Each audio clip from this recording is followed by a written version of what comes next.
Legacy of imperialism. Legacy means a gift of personal property by will. They are of heritage or inheritance. Then, which is inherited, a title or property or estate that passes by law to the successors on the death of the owner. The Europeans who came to India after their rule in India left us a rich legacy of buildings that are both innovative architectural creations and genuine works of art. In this context, one can look into the following aspects also. They are art and architecture, education, language and literature, health and medicine, means of transportation, means of communication, industrial development, agriculture and irrigation, etc.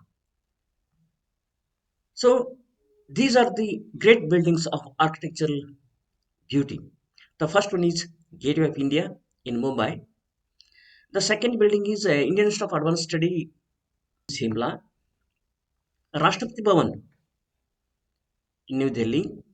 Central Railway Station of Chennai. And this is the gigantic building that is Victoria Memorial Hall in Calcutta.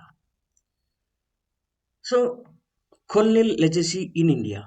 I am Dr. Basaraj Janaki, Professor of History, Government Fishery College, Dhandeli, Uttara Kannada district of Karnataka state. In this presentation, I am going to discuss about War Memorial of India, that is also known as India Gate. India Gate. Let us see about its history. This was known as All India War Memorial, is in Kartavya Path in New Delhi. This road was earlier called as Rajpath Road.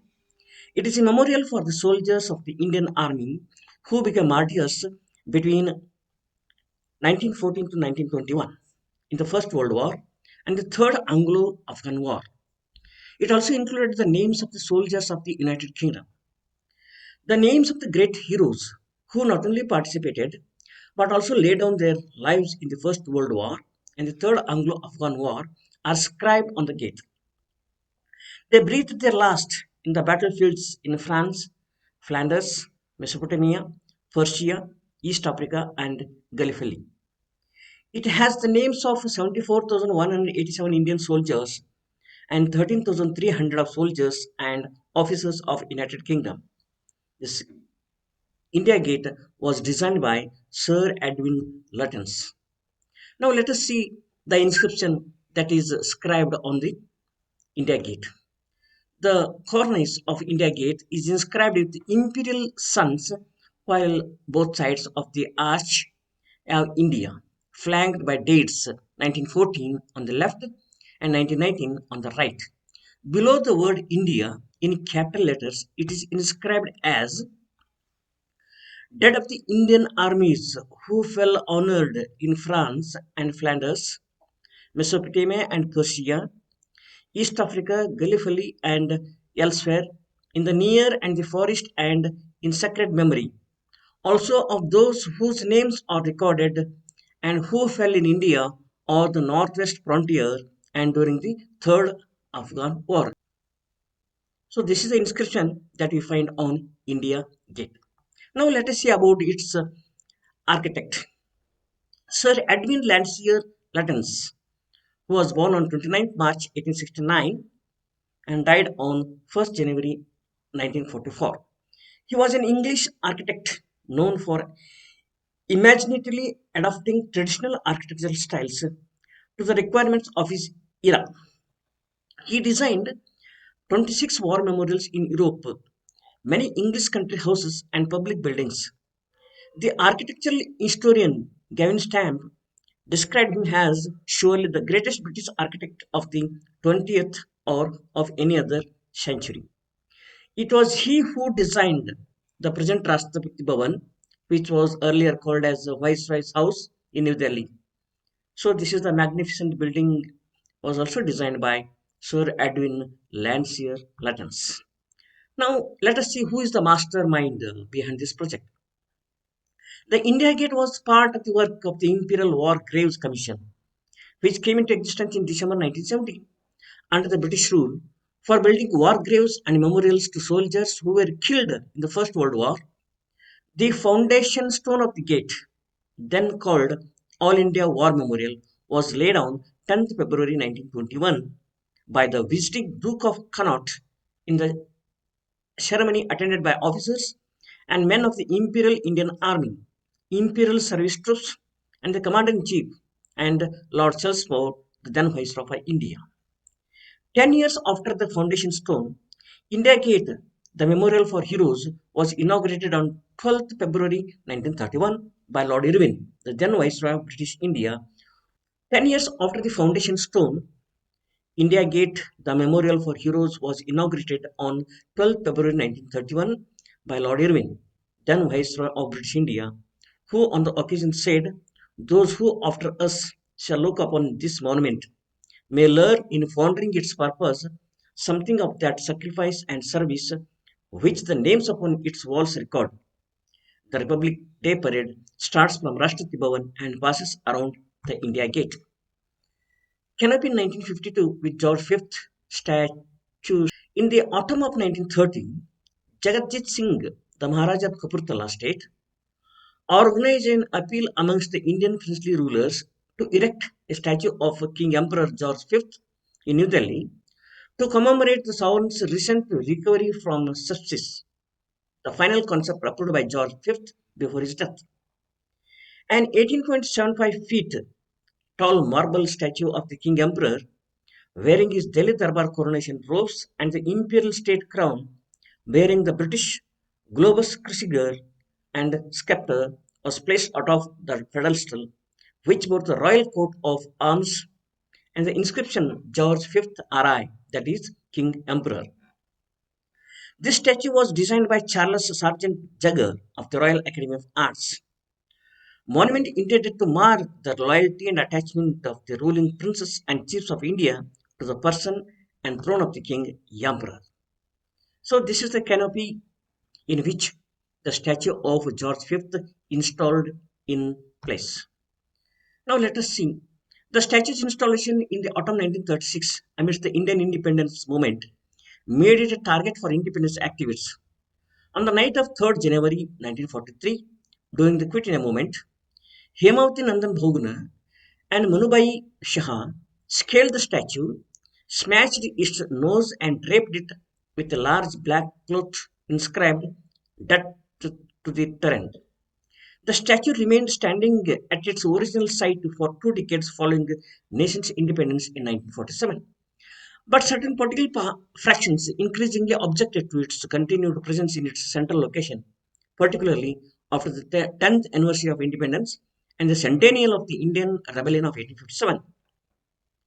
On the night of 12th and 13th August 1958, the royal insignia of George V and the Tudor crown atop the canopy were removed.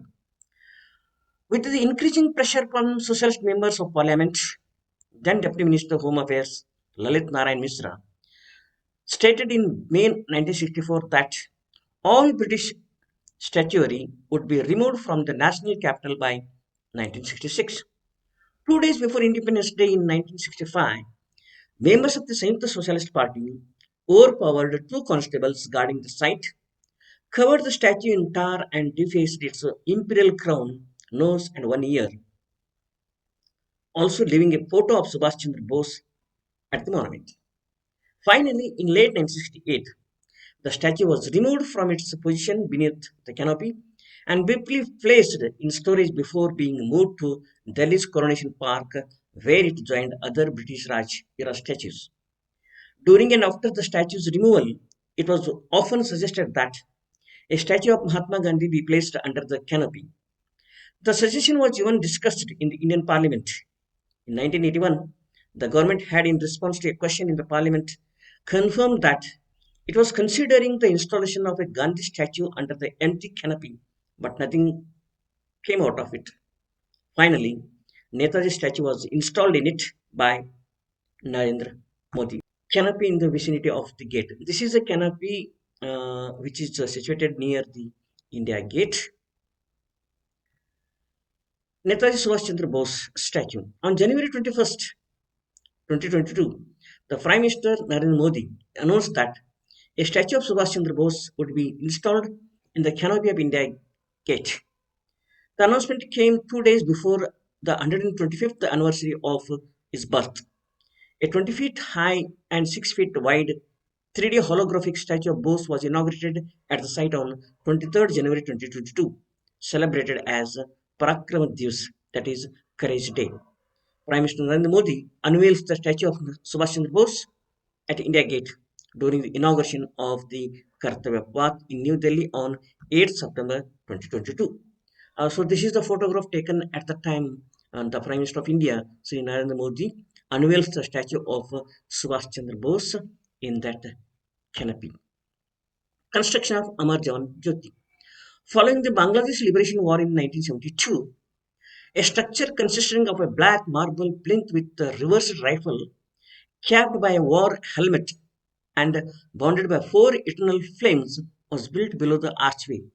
This structure is known as Amar Jawan Jyoti, flame of immortal soldier. India Gate is the largest war memorials in India.